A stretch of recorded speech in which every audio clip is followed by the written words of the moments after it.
అవన్నీ మానుకొని మనం మాకు మెకాలే గారు వచ్చి చదువు నేర్పారు, అంతకుముందు మేము ఆటవిక జాతుల్లాగా బ్రతికాము అని మనం అనుకోవటం ఇది ఒక దౌర్భాగ్యం. ఇటుపక్క భారతీయులలో ఈ ఆత్మ గౌరవం, జాతి గౌరవం లేకుండా చేసిన వాళ్ళు మన నాయకమ్మన్యులే. ఈ రోజున దాన్ని కొంత రివైవ్ చేసే ప్రయత్నం, అది కూడా సంపూర్ణంగా జరగట్లా. ఇంతకన్నా కూడా ఇంకా సంపూర్ణంగా జరగవలసిన అవసరం ఉంది. భారత రామాయణ భాగవతాలంటే ఈ దేశ చరిత్రతో ముడిపడి ఉన్నాయి. ఢిల్లీ లాంటి చోట ఉండవలసి ఉండే భారత గృహం, భాగవత గృహం, రామాయణ గృహం అని చెప్పి వాటి చరిత్రను ఈ నాటి పిల్లలకు తెలియజేయవలసి ఉండే. పుట్టిన పిల్లలకు కూడా వాళ్ళ దేశం ఎంత గొప్పదో తెలిస్తే తప్ప లేదు, దీనికి గొప్పతనం ఏమీ లేదు, ఆటవిక జాతి ఇది, ఎప్పుడు గొడవలు తప్పితే మరొకటి లేదు, పరాయి పాలకుల కింద మ్రగ్గారు, దీనికి బానిస తత్వమే ఉన్నది అని ఈ 800 సంవత్సరాల చరిత్రనే చెప్పాలా? అంతకన్నా గతం లేదా ఈ దేశానికి? తప్పనిసరిగా ఉంది. ఆ ప్రయత్నం జరుగుతూ ఉంటే కొందరికి ఇష్టం ఉండదు. ఎందుకంటే ఇప్పటికే దాని నుంచి వారు కొంత దూరంగా వెళ్ళిపోయారు కాబట్టి. అందువల్ల భారతదేశంలో ఏ ఉద్యమం జరిగినా సరే దానికి ముఖ్యంగా కమ్యూనిస్టులు సాయం అందిస్తారు, ప్రతిపక్షాలు సాయం అందిస్తాయి. బంగ్లాదేశ్ నుంచి వచ్చిన వాళ్ళు, పాకిస్తానీ ప్రేమికులు, చైనా ప్రేమికులు, అమెరికా ప్రేమికులు, ఇలాంటి వీళ్ళందరూ కూడా ఇక్కడ ఉద్యమాలకు ఊతమిస్తారు. ఇది చైనా భారతదేశంపై విసిరిన వల 75 సంవత్సరాల క్రితం. అందువల్ల 1960లలో చైనా కంటే కూడా భారతదేశ ప్రగతి ఎక్కువగా ఉండే, జీడిపి కూడా ఎక్కువగా ఉండే. కానీ కాలక్రమేణా ఇక్కడ దేశ వ్యతిరేక శక్తుల ప్రభావం వల్ల భారతదేశంలో అశాంతి, పరస్పర విద్వేషాలు, సాంకేతికపరమైన అభివృద్ధి లేకపోవటం వల్ల భారతదేశం ఇలా ఉండిపోయింది. చైనా అమాంతం అభివృద్ధి చెందిన దేశాల సరసన చేరిపోయింది. ఇది మన పొరుగు దేశమైన చైనా కుట్ర అని గనక మనం అర్థం చేసుకోలేకపోతే చాలా కష్టం. ఇది చాలా దూరదృష్టి అవసరం, దృఢమైనటువంటి సంకల్పం, నిర్ణయాలు అవసరం. తిరిగి భారతదేశానికి దీని ఔన్నత్యం తిరిగి తీసుకురావాల్సిన అవసరం ఉన్నది. ఏమి ఈ దేశం హిందూ దేశం అయితే ఏమన్నా కొంప మునిగిపోయిందా? ఇక్కడ ఉన్నటువంటి విదేశీయులందరినీ అన్ని తగలేస్తామా? లేకపోతే ఇతర మతాల వారిని ఏమైనా హింసిస్తామా? మనం పోయి వేరే ఇతర మతాలు పరిపాలిస్తున్న దేశాల్లో మనం ఉండటం లేదా? అట్లాగే ఇతరులు ఇక్కడ ఉండకూడదా? ఎప్పుడైనా ఏంటంటే చట్టబద్ధ పాలన, రాజ్యాంగ పాలన కొనసాగాలి తప్పితే రాజ్యాంగ పాలన వర్సెస్ మత పాలన, ఈ యుద్ధం ప్రపంచవ్యాప్తంగా ఎప్పుడు జరుగుతూనే ఉంటుంది. కానీ రాజ్యాంగబద్ధ పాలన పైచేయి సాధిస్తేనే ప్రజలు ప్రశాంతంగా, శాంతియుతంగా అభివృద్ధి పదంలో పోతారు.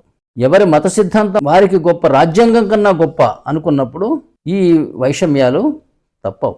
ఇదే కాక్రోచ్ జనతా పార్టీ ఉద్యమం చేసింది. కానీ దీన్ని కాక్రోచ్ జనతా పార్టీ అని అనవచ్చా? మనం అనకూడదు. ఎందుకు అంటే అది రిజిస్టర్డ్ పొలిటికల్ పార్టీ కాదు, రిజిస్టర్డ్ సామాజిక అసోసియేషన్ కూడా కాదు. అందువల్ల వీళ్ళకి అనుమతులు ఇవ్వటం, ఉద్యమం చేసే అవకాశం ఇవ్వటం కూడా ప్రభుత్వ తప్పిదం. ఇది ఒక అసోసియేషన్గా లేదా ఒక పొలిటికల్ పార్టీగా అవతరించినప్పుడు దీనికి ఒక ఆర్టికల్స్ ఆఫ్ అసోసియేషన్ ఉంటుంది. దీనికి కొంతమంది బాధ్యులు ఉంటారు. వాళ్ళు ఆ రిజిస్ట్రేషన్ చట్టానికి సంబంధించి దాని పరిధిలోనే ప్రవర్తించవలసి ఉంటుంది. అలా కాకపోతే వీరికి ఏ రకమైన నియమ నిబంధనలు ఉండవు. ఏదన్నా మాట్లాడచ్చు, ఏదైనా చేయవచ్చు. కానీ దీనికి బాధ్యులు ఎవరు? ఉద్యమాలు చేయవచ్చు, ప్రశాంతంగా జన సమీకరణలు జరగవచ్చు, వారి భావనలు తెలియచేయవచ్చు. కానీ దానికి ఒక అసోసియేషన్ ఉండాలి, ఒక పొలిటికల్ పార్టీ ఉండాలి. లేకుంటే ఇది బాధ్యత రాహిత్యం అవుతుంది. ఎవరి బాధ్యత ఇది? ప్రజలు పలు రకాలుగా ప్రవర్తించకుండా ఈ డిపికే ఆపగలడా? సోనం వాంగ్చుక్ ఆపగలడా? లేదు.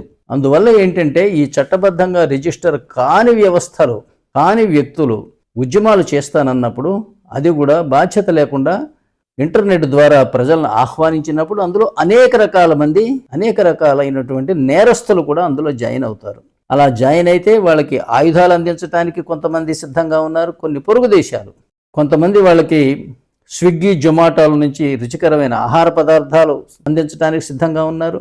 విసరటానికి అవసరమైన రాళ్ళు సప్లై చేసేవాళ్ళు కూడా ఉన్నారు. అందువల్ల ఈ అన్రిజిస్టర్డ్, నమోదు కాని వ్యవస్థలు కానీ వ్యక్తులు కానీ ఉద్యమాలు చేస్తానంటే దానికి కొన్ని పరిమితులు ఉండాలి.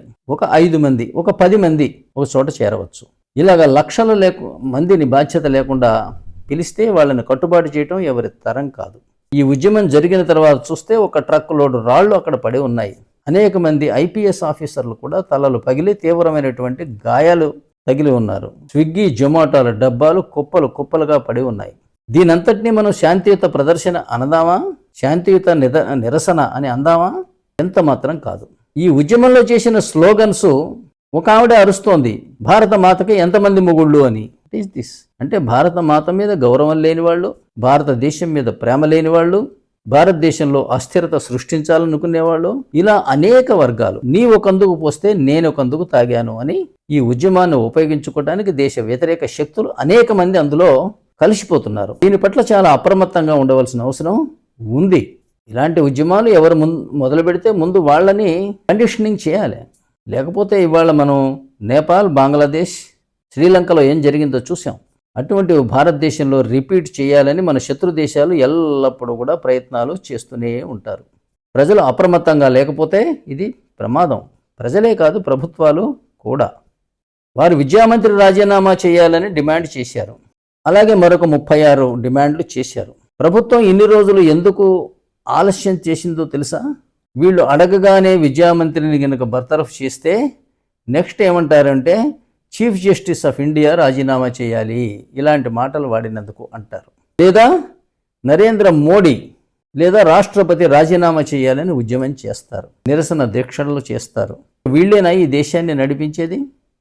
అందువల్ల ఇలాంటి ఉద్యమాల గురించి ప్రభుత్వాలు, ప్రజలు చాలా లోతుగా విచారించవలసిన అవసరం ఉంది. ఇలా కాక్రోచ్ జనతా పార్టీ అని ఒక అతను ఆన్లైన్ మూవ్మెంట్ మొదలు పెట్టకపోతే మరి యువత ఉద్యమించేవారా? గతంలో ఎందుకు ఉద్యమించలా? ఉద్యమించినా ఉద్యమించకపోయినా ఇలాంటి లీకులు మాత్రం తీవ్రమైనటువంటి నేరాలు. దీనికి పాల్పడిన అధికారులను అవినీతి కోసం, డబ్బు కోసం చేసిన వాళ్లకు తప్పనిసరిగా ఉరిశిక్ష వేయాలి. మరొకసారి ఇలాంటి పని చేయాలి అంటే భయపడేటట్లుగా ఉండాలి. ఇది ఎందుకు అంటే భారతదేశ భవిష్యత్తు మీద, మౌలిక వ్యవస్థల మీద దెబ్బతీసే చర్య ఇది. ఈ దేశంలో గొప్ప సాంకేతిక యువత తయారవ్వాలి. ఈ దేశ పునర్నిర్మాణానికి వాళ్ళు ఉపయోగపడాలి. విదేశాలకు వెళ్ళి భారతదేశ ఖ్యాతిని ఇనుమడింపజేయాలి. ఏది చేసినా వాళ్లే. కనీసం వాళ్లకు పెట్టిన పరీక్షల్లోనైనా నీతి లేకుండా చేస్తే ఈ వ్యవస్థలన్నీ కూడా వృధా. అయితే విద్యాశాఖ మంత్రి రాజీనామా చేయటం కూడా ఒకందుకు మంచిదే. వాళ్ళ అధికారాలను ఉపయోగించి మార్గనిర్దేశనం కింది అధికారులకు కూడా చేయవలసిన అవసరం ఉంది.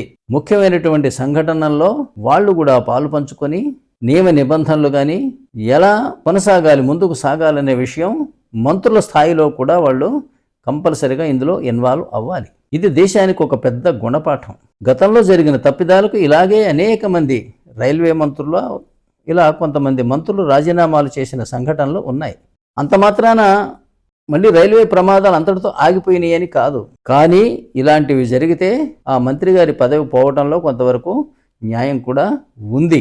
కానీ అంతటితో వదలకుండా దీనికి బాధ్యులైన అధికారులని చట్టం ముందుకు తీసుకురావాల్సిన బాధ్యత ఉంది. నీట్ ప్రశ్నాపత్రాలు లీక్ అవ్వటం అవాంఛనీయం. అట్లాగే ఒక వ్యవస్థీకృతం కానటువంటి వ్యక్తులు తీవ్రమైనటువంటి నిరసనలు చేయడానికి అనుమతి ఇవ్వటం కూడా ఈ ప్రభుత్వాల తప్పిదమే. Thank you for watching this video. I request you to please subscribe to my channel, share my channel and express your opinions on the content. I will be glad to reply to your queries. Thank you.